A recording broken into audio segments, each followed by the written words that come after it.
Hey YouTube, this is Miss Kagame, and with this video I just want to kinda do a where I've been and where I am type of thing. Before I get started, if you hear some ruckus in the background, that is my son in there on the Xbox.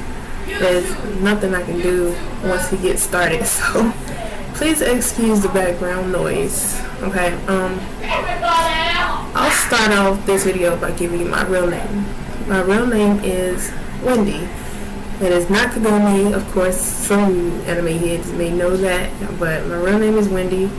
And when I was 25, I was diagnosed with breast cancer. It was stage 3A, and after 3A it's B, C, and then stage 4, which I'm so thankful it didn't get that far. 3A is bad enough. It was a very aggressive cancer. It was moving really quickly.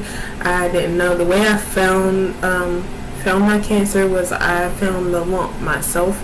I had been feeling soreness in my right breast and then turned to pain, and I finally went to the doctor after a lot of people told me that I probably had a cyst. I finally went to the doctor and they assumed the same thing. They sent me to have an ultrasound, which I did, but it didn't show anything according to the tech at that time. So by the time I got back to the doctor, the lump had gotten bigger, and she sent me back again to have another ultrasound along with a mammogram this time. So that time I had another ultrasound, and they did see it. I'm pretty sure it would have been seen the first time, but I think the tech was a trainee and she was doing it on her own, so she didn't really know what she was doing, in my opinion. I could be wrong, but I really felt like she didn't know what she was doing. So by the time I got back, it was a lot bigger, and the mammogram also showed it, and I was told to take a copy of the actual test back to my doctor, which I did. Between those visits were about a month between the first and the next time that I saw my doctor again. By the time I got back to the doctor, I could actually look in the mirror and see the lump in my breast without feeling it or anything like that. I could see it in the mirror, and I went back to see her. She was my OB at the time, so she sent me to a specialist. I went to the specialist, and he did a biopsy the same day in office, told me if it was a cyst it would look like this, and then if it was a tumor it would look like this. But because of my age, everybody kind of like thought it was a cyst. But when I think back to it now, I'm pretty sure that when he did the biopsy in office, he probably knew what it was, and I just didn't know. So I went back for the results 3 days later, and when I went in, he told me that I had breast cancer.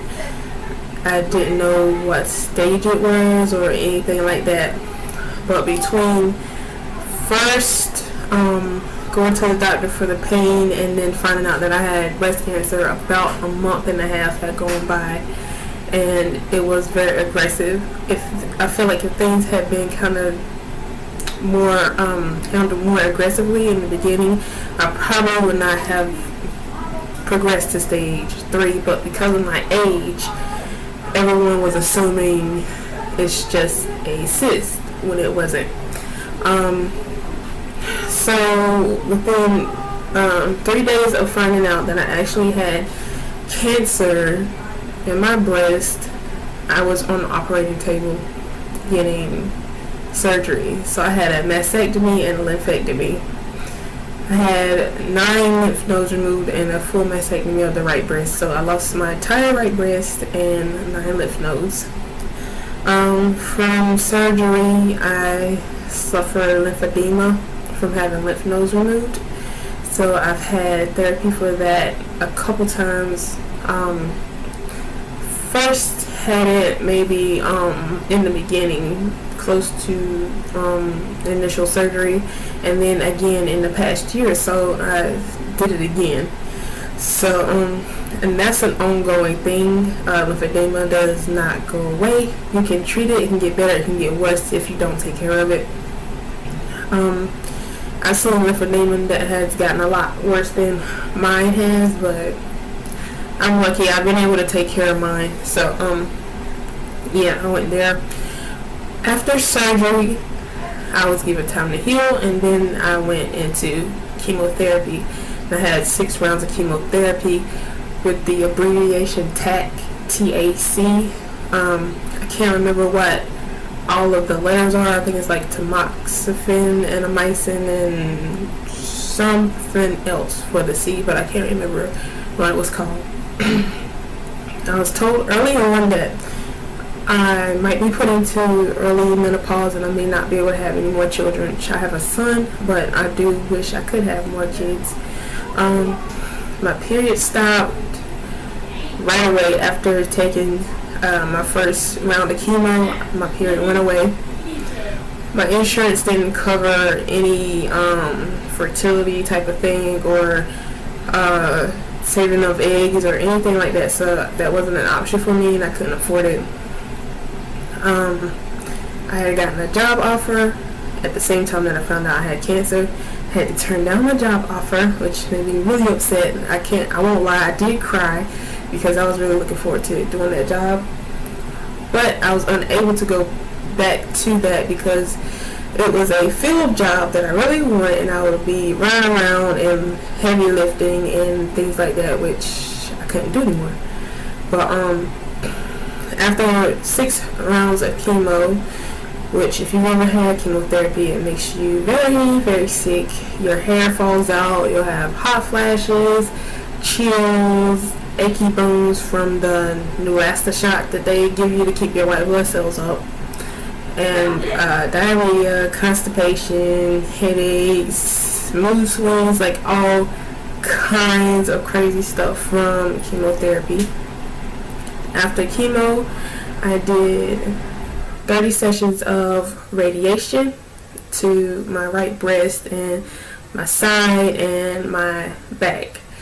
Radiation that told me didn't have really many side effects except for burns, but I did get a lot of nausea and fatigue with radiation, along with really severe burns that kind of, like, I guess they called it sweating. It pretty much melted my skin off. It burned it off, really. So from this side of my chest all the way around was burned, and then there was a spot on my back about this much that was burned. And really there wasn't a whole lot I could do about it because I was getting it every single day, and it just burned. And when it finally healed, it was really gross because it's kind of like burnt chicken, I'll say. It crisped up, and then slowly pieces of it would fall off. I know that sounds gross, but that's what it was doing. The pieces would fall off, and then my skin was just left there, which was no longer able to be stretched or anything like that. It was like, it was really tight, so it couldn't move. My range of motion was limited from surgery and from radiation, but I have gotten a lot back using yoga and stretches and stuff like that. So if you ever end up having any type of chest surgery or radiation to the chest or anything, I really suggest trying a yoga class or something like that. Easy flow yoga, beginner yoga, something like that, and it will really, really help, because I started out not being able to go here with my hand at all, like right here, to like being able to lift my hand up. I can't just go like straight up with it, but I can come around and kind of work it. So it's a lot better. I've come a long way with that. I'm just saying, I'm 32 now. I was 25 when that happened. If you've been following my story from the beginning, you'll see my first videos from way back when. But this is kind of like an updated version. That time back then, I wasn't a very positive person. I was sad a lot of times. I was dealing with a whole lot, not just breast cancer. My uncle also had cancer. He died while I was undergoing treatment. My grandfather had cancer. Both my grandfathers and my grandmother had cancer, and they had all died. My aunt had cancer, and she died. So pretty much back then, I pretty much kind of assumed I was gonna die, that I might not survive, even though I didn't come out and tell anybody that. I was pretty much thinking back then that that was gonna be the outcome for me, but it wasn't, because I am a 6-year survivor and I am here. So you can't always look at cancer as a death sentence the way I had, and I hadn't looked at the fact that they have lived a lot longer than the doctors expected them to live. Just like now, my father has cancer and he was given a week to live, but it's been a year and 3 or 4 months since they told him that. So, you can't always listen to everything that the doctors say when they give you your prognosis, Let's see, what else went on. Ended a relationship during that time. Found out I had manic depressive disorder during that time, which made a lot of sense for me with the things I was going through. I still had my son, who was only 4 at the time. I got out of a relationship back then. It was really rough for me. I had a whole lot going on. My mama was sick back then. She's still sick, but she was a lot worse off back then. It's just so much to deal with. So if you look back at those videos and you say, oh my gosh, this girl's like terrible, I really did have a whole lot going on at that time. So give me a pass, because I am a lot better off now. I've actually I've been a guest speaker a couple times for Relay for Life. I know some people don't really like Relay for Life.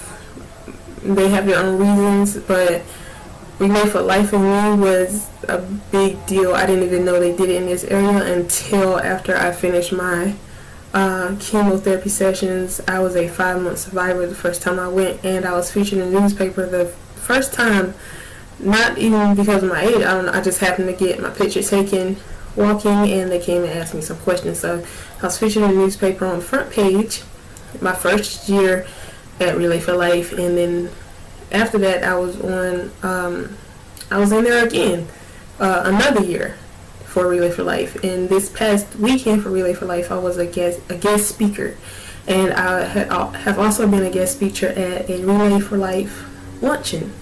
So for me, I do care about Relay for Life. It was the first thing that kind of let me know that there were other people out there that survived, and I wasn't just a number, So I like Relay for Life. I do, and they do sponsor some things like the Look Good, Feel Better program that I was involved in, where they basically helps women who've undergone breast cancer and probably other types of cancers too.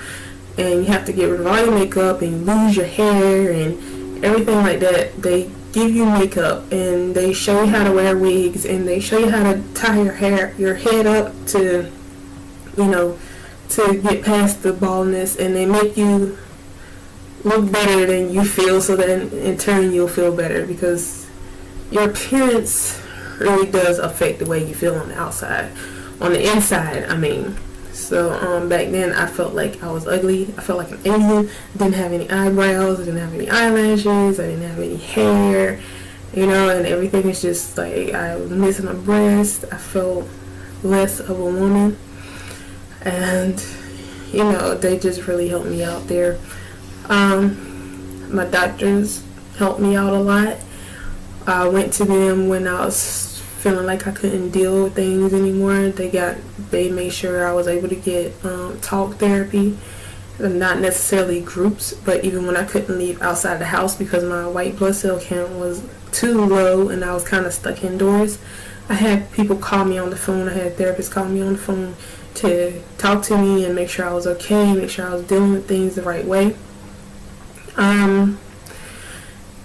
Years after that, I had always thought that I'd be able to get breast surgery, reconstructive surgery, but another thing that had me down back then was I had already been to 2 surgeons who had turned me down and said that they would not touch me and they were not going to do my surgery and I should get another opinion. So the first one did that, and then I went again to a doctor that was further away, that was in Charlotte, which is 6 hours away from where I lived.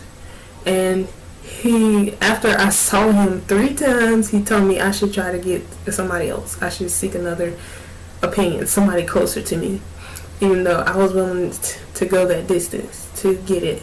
And that really put me in a bad place, from where I just really felt like nobody wanted to do anything with me. And a year and a half ago, one of my doctors asked me if I was still trying to do breast surgery, and I said no, I'm giving up on it because it's just too much disappointment. I can't deal with it anymore. Now I always go into this big pit of despair every time I get turned down. I'll go to these doctors and they keep having me come back, and then they just, in the end, they deny me. So she told me that there was a new surgeon in town from Arizona. He had worked at the Mayo Clinic, and that he was here taking breast cancer patients. So she looked him up. She called him up on the phone like that day and set me up to get an appointment. And I didn't really get too excited about it. I went in expecting him to say no because everybody else had said no. And the first day I went in, he looked me over and took pictures, which I had done before. And he took the pictures and he was showing me all these things, all these options and stuff and things that they do, which they always do that. And I felt like, okay, he's just giving me these runarounds, like he just telling me no like everybody else. And then he looks at me and he says, well, which option do you want? And I was like, well, I mean, I can get one of those. And he's like, yeah, you can get that, but he recommended a certain kind for me. So since he recommended it, I went with it, which was the LD flap reconstructive breast surgery, which is no picnic. I don't know about all the other breast surgeries, but this one is no walk in the park. I'm going to tell you that right now, okay?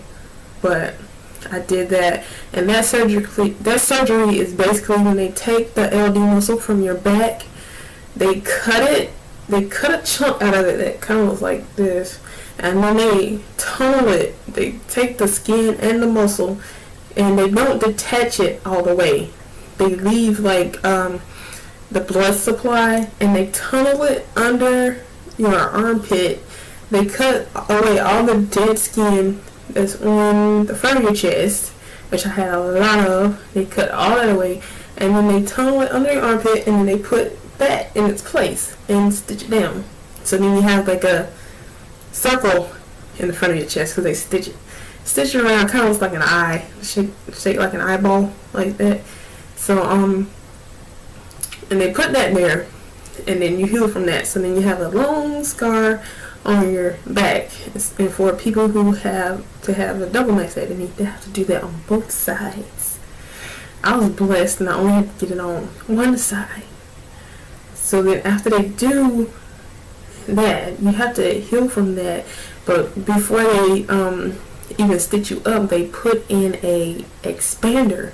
You get an expander under the muscle and tissue, and when it heals, you go back every week or every 2 weeks or something like that, and they pump saline into the expander, and they expand the tissue that's now on your chest.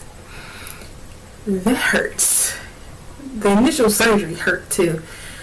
I could hardly sit up on my own the first few days. My now fiance came down for a week just to be with me to make sure I was okay, because I couldn't do anything on my own. He helped me get into bed and out of bed, helped me get in the shower, everything. Like, I couldn't do anything on my own. And then I had my son here, who was now school age. He's going to school, and he was helping me with my son and everything. And every week I'm getting like this tissue expanded, and it was very painful. And while I was doing that, I was getting lymphedema therapy, which was very helpful because my arm was swelling up and my chest was hurting. I had nights where I couldn't sleep on my back and just craziness. So after I finally got all that done, I was able to go in and get the expander taken out and get the permanent implant put in. And also on the left side, I had to get my left breast reduced. And if you want to see all that stuff, you can go back to my other videos and I'll give you updates and all that stuff on my other videos. So so now I have 2 breasts. I also got nipple reconstruction on my right breast. So I got like a little nipple up there now. I didn't get the tattooing done because the surgeon said that it's kind of hard to match African American skin with the tattooing and it would probably fade anyway. So I was like, I'm done. I'm not going to do that anyways. Halfway through the whole process, I wanted to quit, but you can't stop halfway. So I did all that and I got done and I'm finally free. I still have to see the oncologist. I no longer have to see the radiologist. But I still have to see the oncologist. I had to go back in July and get blood work and make sure I'm okay, but I'm pretty sure that I am. I know I can't control the world. I have no intentions of getting cancer anymore. Please, God. But I know I'm a risky case because I was only 25 when I first got breast cancer, and a lot of women get it in their 40s, 50s, 60s, something like that. But now I've noticed that a lot of younger women are getting breast cancer. So you really have to be aware. You have to look after yourself. You have to take care of yourself and check yourself all the time. When they say do those monthly self breast exams, you better do them, because you don't want to end up with stage 3 of breast cancer, and you don't want it to get worse or spread, and not have to be able to have kids. Like I said, I'm getting married now and I have no idea whether I'm going to be able to have kids or not. It's a thing that I'm struggling with inside myself, because the person I'm marrying does not have any kids. He loves my son like he's his own, but of course he would like his own children too, but he says it's okay if we can't. But I really do want to be able to give him children, but I don't know. I really don't know if I'll be able to. Because sometimes I get a period, sometimes I don't. So I don't know. I really don't. But God willing, we can do that and get married in October on the 22nd. So yay me! I know you look back and you saw that video I did with the wedding wig. I have changed that wig so much because I just hate that hair. So, but I've combed it out and done all kinds of crazy stuff to it. That thing look like a hot mess now because I about killed that wig. So yeah, that's where I am now. I'm writing a book about my journey. It's more detailed in this video, which is running extra long. I am working on an app that will connect cancer patients and survivors. It's a chat network app, so you'll be able to chat on your phone whenever I get that going. Just have to get the funds and all that stuff to get it up. I want to be able to offer one for adults and then a free one for younger people, like teenagers and younger kids and stuff like that. I want to do a free one for them, and hopefully I can do all that stuff and make it somewhere and have a wonderful life and keep enjoying myself, because this has been the best year of my life so far. I have been through so many things, and I'm finally, after all this time, I'm finally starting to feel like myself again. I'm starting to feel better. I'm finally happy again. The person I'm with, I love him so much. I love my son so much, and my family. I love everybody. I love being alive. There was one point in my life where I did not even want to be alive anymore. I even thought about ending it before cancer could. But I'm so glad I didn't. I'm so thankful that I'm still here to even tell my story.